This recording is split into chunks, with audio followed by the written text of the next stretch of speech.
What's better than human babies? Baby animals. Come here, look at this, guys. We produced variable bush vipers. Look at this cute little baby. This guy is so tiny. I'll put my thumb right outside the glass. Look at that. Just so you guys can get a good idea of how tiny these snakes are. All the babies come out with a bright yellow tail so they can use it as a lure to bring in the little frogs. So they think it's a grub on a leaf. They bite that tail, and in reaction, that snake bites the frog, and now he's got a meal. Look at this, guys. Mama's being reunited with her babies. Snake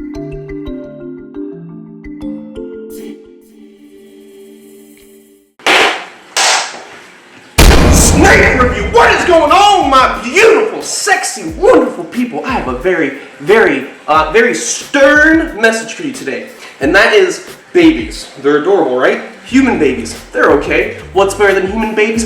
Baby animals. Come here, look at this, guys. We produced variable bush vipers. Look at this. Our beautiful variable bush vipers, our male and our female, finally had a beautiful batch of babies. Look at all the little babies in here. So it looks so far that we have around 4 to 5 babies in here, and I've already seen 2 slugs. Now, what slugs are undeveloped babies that come out, basically sacs that didn't turn into a little snake. And there's one in the very back of this enclosure. If you come close, you can actually see one. And this lets me know that these snakes were just born probably last night. And then there's another slug. If you zoom in right up top underneath that little sprinkler head, you can see the little slug up there as well. So there's about 2 slugs, and we have 4 perfectly developed babies. It looks like they're all about like an emerald green, but they're dark right now, and as they get older, they're going to lighten up just like their parents. These are variable bush vipers, which means they come in a variety of colors. They come in yellow, they come in red, they come in green, they come in purple! Isn't that crazy? A purple snake? Didn't think it was possible? Check this photo out. Dark purple viper. Isn't that cool? Let's get a red one. Look at that. That's pretty cool, right? How about a yellow one? Oh my goodness, look at that snake. That is beautiful. Now let's get out of here. I'm talking. All right, I'm very excited. Technically, these are the first venomous reptiles I've ever produced with my animals. So this is awesome. I'm super excited. In the past, we've hatched out cobras of friends of ours that produced them, and now I'm finally producing my first venomous reptiles. Now, this species is not threatened in any way, shape, or form, so breeding them in captivity isn't really much of a conservation effort. It's more for educational use, and, well, they're being housed together. If they want to, they can do it, you know? It's a free enclosure, it's a free country, they can do what they like, and I'm perfectly fine with it. So, basically what we're going to do with these babies is, obviously I have too many snakes. What we'll do is we'll raise these guys up for the next 2 weeks or so, make sure they have some food in their bellies, they go through a shed, and then we're probably going to donate them to a venom lab so their venom can be used for any type of research. Now, there's no anti-venom currently for this species. If you were to get bit by a variable bush viper, it's not fun. Let's talk about it in a second. Let me just unlock this enclosure, and let me get ready, because we want to separate the babies from the enclosure, because obviously, not knowing the specific number of snakes in here makes it dangerous. I need to know exactly how many snakes live in each enclosure. And if I don't know about a certain baby viper being in here and I reach in to do something after cleaning these guys out, then I'm at risk of getting bit by one of these snakes. So it's very important to get every single viper out of here. Now let's look real close. We have one little viper right here, cute little baby hiding amongst the leaves.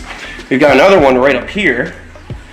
We have another one hiding right here, and you can actually see this one's face. Look how cute this one is. That is a cute little baby. Look at him. He's just hanging out right there under the leaf. There's another one right over here in this corner. So far we have 4 that we can see. And I keep examining the enclosure before I actually start opening this up so I don't have any surprises, because even at this size, they can deliver a nasty little bite, and we do not want to experience that because there's no anti-venom for this species. And although most likely I wouldn't die, it's a big risk because they're still potentially lethal. And I've never been envenomated by a viper or a lapid, so I don't know if I would be allergic to this species specifically or what the deal would be, so I don't want to get bit. So what I'm going to do is I've got a little container here, breathing holes on the side of the container, small enough so those little baby vipers can't get out, because all my other containers, those little worms are going to get out no problem. So this container is perfect for the little baby vipers. We got a little paper towel in there so you guys could see them on the white, get their colors real good. And also, if they go to the bathroom, it'll be easier to clean. So I'm going to open this up. I'm going to get the container ready and put it right here. We're going to get ready to take these babies out. Now, the reason I want to be really careful is, like I said, look at this. This is going to be a problem. Look, this plant, is falling. So when I open this door, this little baby viper might actually fall. So let me get this container ready. Right underneath. Let's see if we can, see if we can get this right. Let's not make a mistake right here. Okay. There we go. That was a little too close for me. I did not like that. So look at this. That is a perfectly developed little baby viper. Let me just close up the enclosure before we move on to the next snakes. Oh, this little guy's going. We gotta get this guy. Let me close this container right underneath him so we're good. This little guy's getting away. He's getting deep into the bush. Oh no. Where are you going? Oh no. All right, we're gonna have to hunt for that guy in a second. Oh, this one's on the move. Oh, they're all on the move. Oh no. It was way easier because they're all up on the leaves resting. I knew where they're all were. Now we have the potential to lose them in the depths of this enclosure. This is a bioactive setup, so it's meant to be just like the environment, plenty of places to hide. All right, now I really have to start getting them out. I don't want to lose these guys in the thick bush. Let's get this baby. I see there's no snakes around this bush. I'm going to grab him, pull it to the side. Where are you going? I see you. Where are you going? He's right on the water. See him on that waterway? Look how tiny he is. Oh my God, they're so cute. At this size, usually they're very difficult to feed because they're very reluctant. You know, in the wild they'd be eating tiny frogs and insects at this size, not really eating anything like a rodent. And these guys are from Africa. So they'll be out in the bush, lowland shrub, kind of like eyelash vipers when they're young, and they'll be hunting frogs and whatnot right near the bottom of the floor. Right after it rains, they'll be ready just like they are right now, waiting for little frogs or insects to hit the leaves, and then they tag them with their venom, and that's it. Okay, so we've got two vipers right here. The other viper that went to go hide is way deeper in there now. Let me see if I can spot this snake. I gotta make sure I remove every single baby. Like I was talking about, their venom is no joke. There's no anti-venom for their bite. But one of the few solutions to getting bit by one of these snakes, because when you get bit, their venom destroys your blood, you actually have to get dialysis if it gets really bad. So in some occasions, you get bit, it's swelling, it goes away. In other occasions, it is terrible, and it could potentially kill you depending on how your body reacts to that venom. So some people actually have to get hooked up to a dialysis machine and get their blood changed out. That's how nasty this bite is. So no anti-venom, just you gotta find some new blood. That's no joke. So we do not want to get bit by this snake. It is definitely a respectable species, even though the majority of the time people don't die from this bite. You always got to think of the potential of being allergic to these snakes. You just never know how your body's going to react. Look at this cute little baby. This guy is so tiny. I'll put my thumb right outside the glass. Look at that. Just so you guys can get a good idea of how tiny these snakes are. So let me just pull this guy out. Just try not to lose him in the shrub. I'm using the smallest hook I have right now. I don't have too many baby hooks. Look how tiny that little baby is. Can you see him? And at this size, no problem taking down little crickets and frogs out in the bush. We're going to put them right where their siblings are at so we can get them nice and secure. They look real dark right now, but as these snakes get older, they're going to turn like an emerald green similar to their parents. Let's get this guy in. Look at that. They are so cute. I can't believe it. All right. Let me wipe my face. Getting a little sweaty. I'm very excited. These are the first venomous reptiles I've ever produced with my own collection, so I'm super excited. This is the beginning of the future. When we get to the new facility, we're going to be breeding Indian cobras, king cobras. We're going to be breeding all kinds of stuff. You guys are going to love this. I'm super excited. Look over here. We've actually got a fresh shed from right before she gave birth. She shed, which is very common for snakes, getting ready to drop their babies. It's really cool with this species not having to deal with eggs. They're ovoviviparous, so they just pop out a bunch of clear sacs and they bust out ready to go, and they crawl amongst the leaves and they're ready to hunt. Right after being born, these guys are ready to go. Even though they have a little bit of yolk in their belly, they'll be ready to eat those little frogs and whatnot with no issues. I gotta watch out because we got the male right here, got the female right here. Even though they mind their own for the most part, there's still the risk of them striking out and trying to bite at me. So I've gotta be very careful. Keep my distance from the opening of the enclosure. This is what we're going to do. We're going to make it less risky. You just watch the cage real quick. I'm going to get a container to put these parents in so we can make it just a bit safer, because we do not want to get tagged by one of these snakes. Like I said, it is no joke. Imagine getting bit by a venomous reptile and there's no anti-venom. And your only option is, if it gets worse, you need new blood in your body. So that is not something that I want to deal with. That is extremely agonizing. And I would not want to have to write a little journal on my experience to share with you guys. This guy slipped on the hook a little bit, so I heard my voice go up. This is the male, so this is Daddy. Look at your babies! Look at your babies, Daddy! So let's get Mama right in there. Now I'm going to use the container lid to get Dada off of the hook. Come on, Dada. Come on, Dada. Go hang out with Mama and discuss this new child payment plan. There you go. Let's get you right in there. Alright, so the parents are secured. You get the cute little babies on top of the parents right here, so we're ready to put those guys away. Now, we're good to go. We can start looking for this other baby. So there's no more babies on the leaves. So I know if I hit these leaves, I'm not going to have one drop on the floor in front of me. So that's good. Let's see. Where are you, little baby? Come with Dada. Oh, there he is. Look at this. So underneath the log, can you see that little baby? That's a little cutie. That's the one that just darted away to go hide immediately. So let's get the hook right under. Come here. Oh, no. What are you doing? All right, there he is. Look, he's right over here where the name tag is. Come here. You're going to make this difficult, aren't you? You're a little difficult snake. Come here. You're going to come be with your siblings now. Uh-oh. We got a runner. Oh, the plants are making it so difficult to get the hook under the snake. Oh, so close. Just had him. Just had him. Come here. Yeah, it looks like this is the last baby. Still got to be careful, though. You never know. Could have an extra one in here. But so far, I'm not seeing any others. You're all over the place. Oh! We got another one in here. All right, so we have another one in here that's tucked way in the back. Good thing I'm using the hook. Right there, you can see we've got another. So we have 5 baby bush vipers. We have the one in the very corner that I've been chasing around, and we got this little one hiding in the stalks of this plant. I believe this is a rattlesnake bush, or whatever you want to call it. I'm not a botanist. I forgot. I built these bioactive setups many months ago. Basically a year ago. Yes. Yes. Yes. Yes. Yes! Alright, we've got another bush viper. Let's get this guy. Open this up. I gotta be super careful getting this guy into the container because I have the other babies hanging around the edges.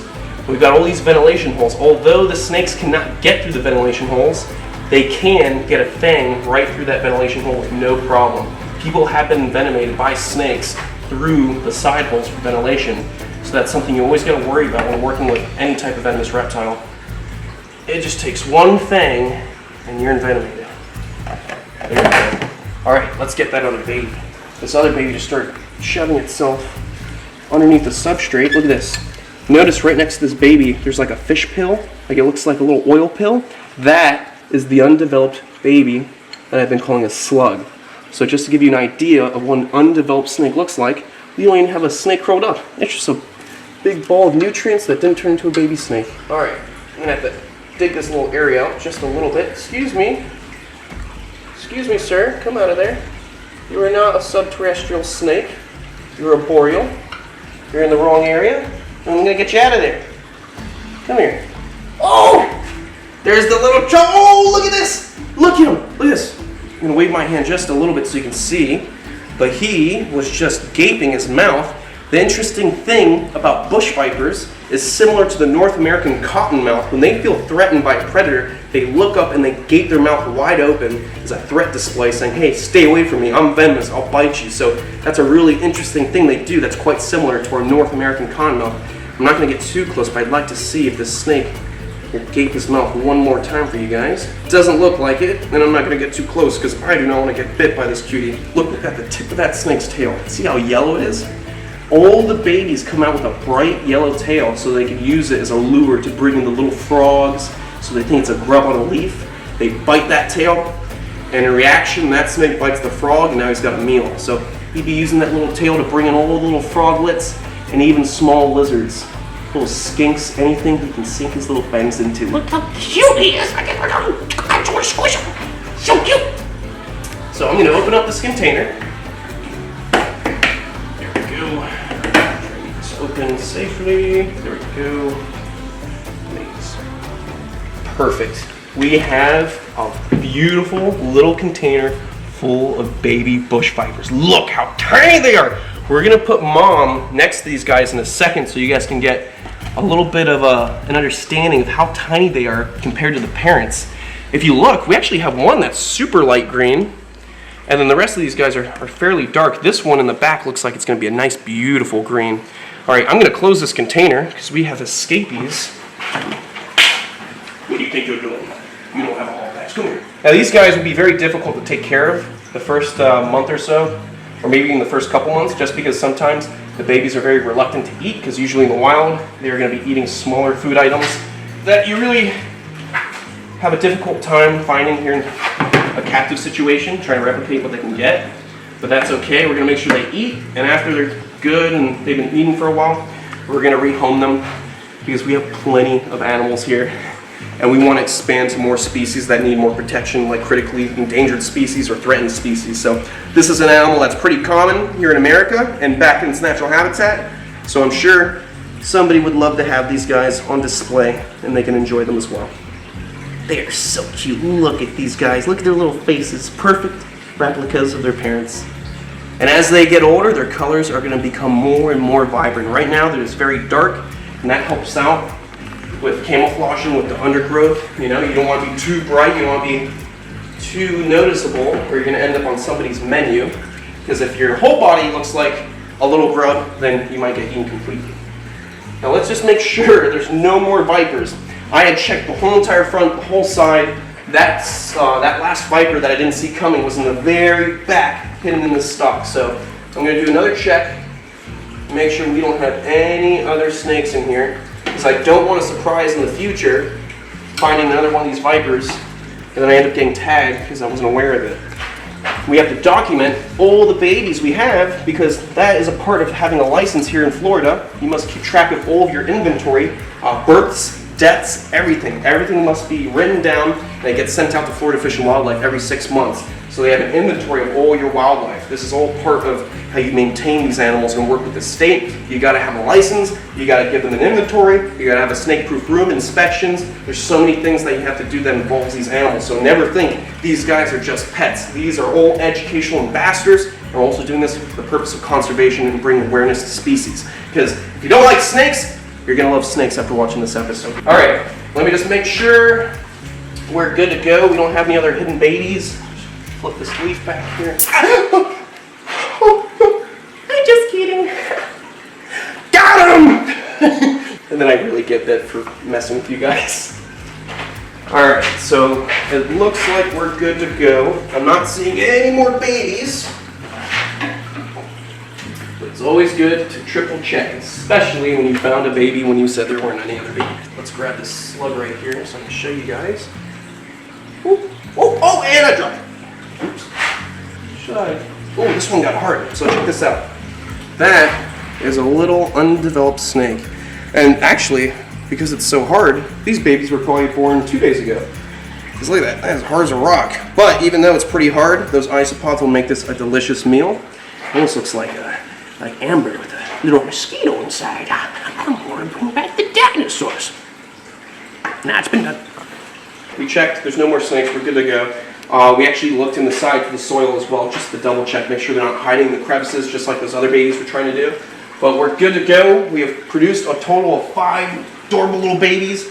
What I'm going to do now, I'm going to get a container that's a little bit bigger. I'm going to switch them around. I want you guys to see how big they are compared to the parents. They are minuscule compared to the parents. Alright guys, I'm going to move some stuff around. This is what I'm going to do. I'm going to take out just Mom. There we go. Hey Mom. She's looking good. This is the big proud mama that produced all these little babies. This was her first time ever producing young. She had locked up with the male in the past, but she had never produced her own little babies. So this is very exciting. She's a new mom, so she only had a few. And in the future, she has the potential to have more than just 5. She could have somewhere around 10, maybe even more than that, depending on how big she gets. This species typically gets around 2 to 2.5 feet long. So they're not the biggest viper species, hence why their babies are just so tiny. Look at this, guys. Mama's being reunited with her babies. Now, obviously, she would not watch after them in the wild like some other species will. We have pythons, we have king cobras that will watch over the eggs until they hatch out, and then they'll leave those babies alone. But with the vipers, they just drop those clear sacs, the babies bust out, and then they roam the earth and they look for food immediately. So these guys would never really be hanging out with their parents for too long. Maybe in the same area for a little bit, but very soon everyone will go their separate ways. It's time to survive. When it comes to reptiles, you come out of the egg or you come out of that clear sack, and it's either do or die. You've got to survive and you got to keep living. So you got to learn to hunt or you will become the hunted. Because when you're this tiny, it doesn't matter how venomous you are, you will become an easy meal for a big frog, another snake, a lizard, or even a bird. So as you guys can see, all these babies are thriving. They're moving around, they're checking out the place. We're going to make sure they get nice and hydrated after I put mom back. I can put her back in her enclosure. And these guys are going to be doing well. I'm going to offer them their first meal in probably 5 days, just so they're nice and adjusted. And I know they're ready to go, so they can take that meal down, they're nice and hydrated. This is super exciting. This is my first ever time producing venomous reptiles. So my very own bush vipers have finally become proud parents, and I'm a proud grandfather. Yeah, I bless you. I'm your grandfather, your godfather. I bless you. Spicy meatball, all of you. You're all spicy little meatballs, little noodles, my little noodles. Look how massive Mama's head is compared to the whole body of these little vipers. That is just so cool. And even though the parents are both green, there is still a little bit of variation in the babies here. A lot of them are dark, and then we have that one that is super light green. You know, these guys might end up just being like a grayish color or like a darker tone. Some of these guys just come out so dark they never line up. But we'll see. Old baby snakes change color as they grow and they get older. Alright, so what I'm going to do, I'm going to close this container.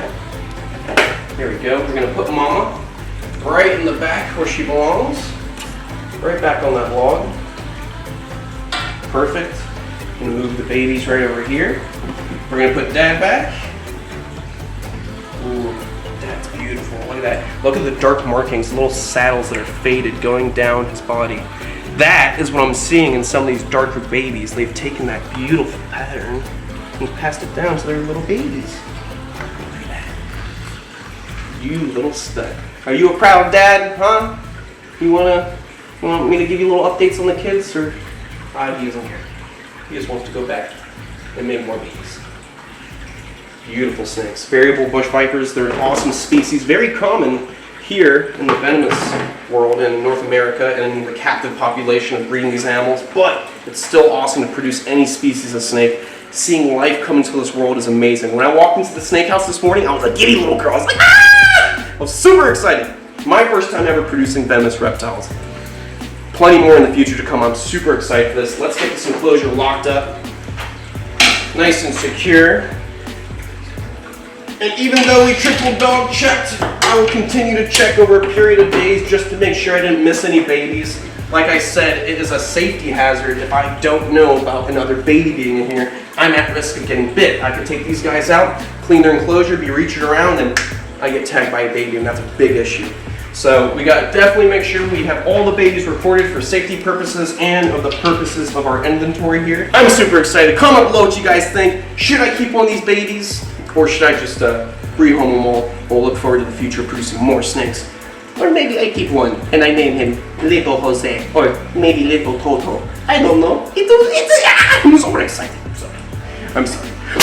Pay attention! So I almost slapped Ruth that time. Pay attention! You haven't been paying attention? We're having a good time. We're having babies. And just like I said in the beginning, what's cuter than a human baby? Oh, these little babies. Oh my God, they're so cute. Oh my God, they're so Alright, beautiful people. I'll see you on the next one. Stay beautiful, stay safe, but most of all, stay gangster. And love your little babies. Even if they are human babies, you should love them too.